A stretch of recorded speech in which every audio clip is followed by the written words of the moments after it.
craziest, the most interesting, and probably the best 5 years of my life started the day that I walked into the Manitoban offices in the summer of 2004. It was so hard to come up with just one story to tell. Even now, I'm second guessing which one should it be. Should I steal someone else's story and talk about the time that we photographed semen off the walls of the Defoe Library, or the time that all the newspapers got magically disappeared? Or should I tell one that's a little bit more embarrassing to me, like the time that I got saved from an F by something that I wrote in the Manitoban?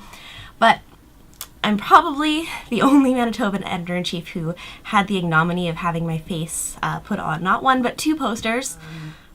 So we were running a referendum campaign to try and get the Manitoban student levy increased. Inflation and rising costs of printing and lowering ad sales during the financial crisis. It was all sort of coming to a head. But a no side managed to register before the end of the campaign period closed.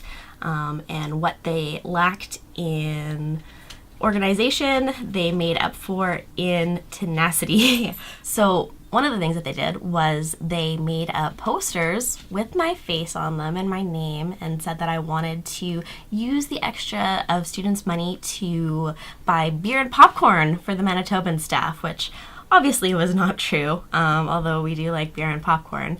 And the reference was barely topical at the time. Paul Martin had said it like 3 years before. So, but it managed to resonate with students. We lost the referendum campaign.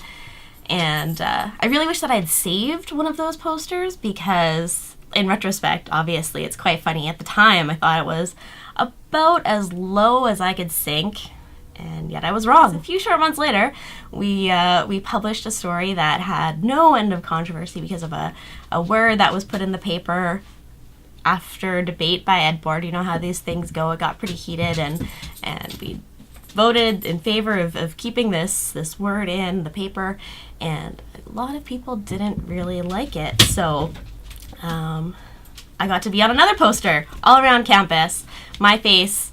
Again, I didn't save it because I was so sad and hurt about it at the time. I wish I thought it was funny. But basically it said, Tessa Vanderhart, homophobe.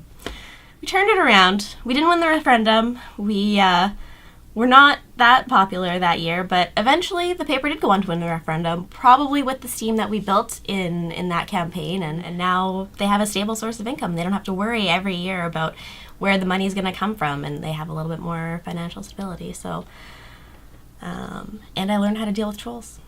Win-win.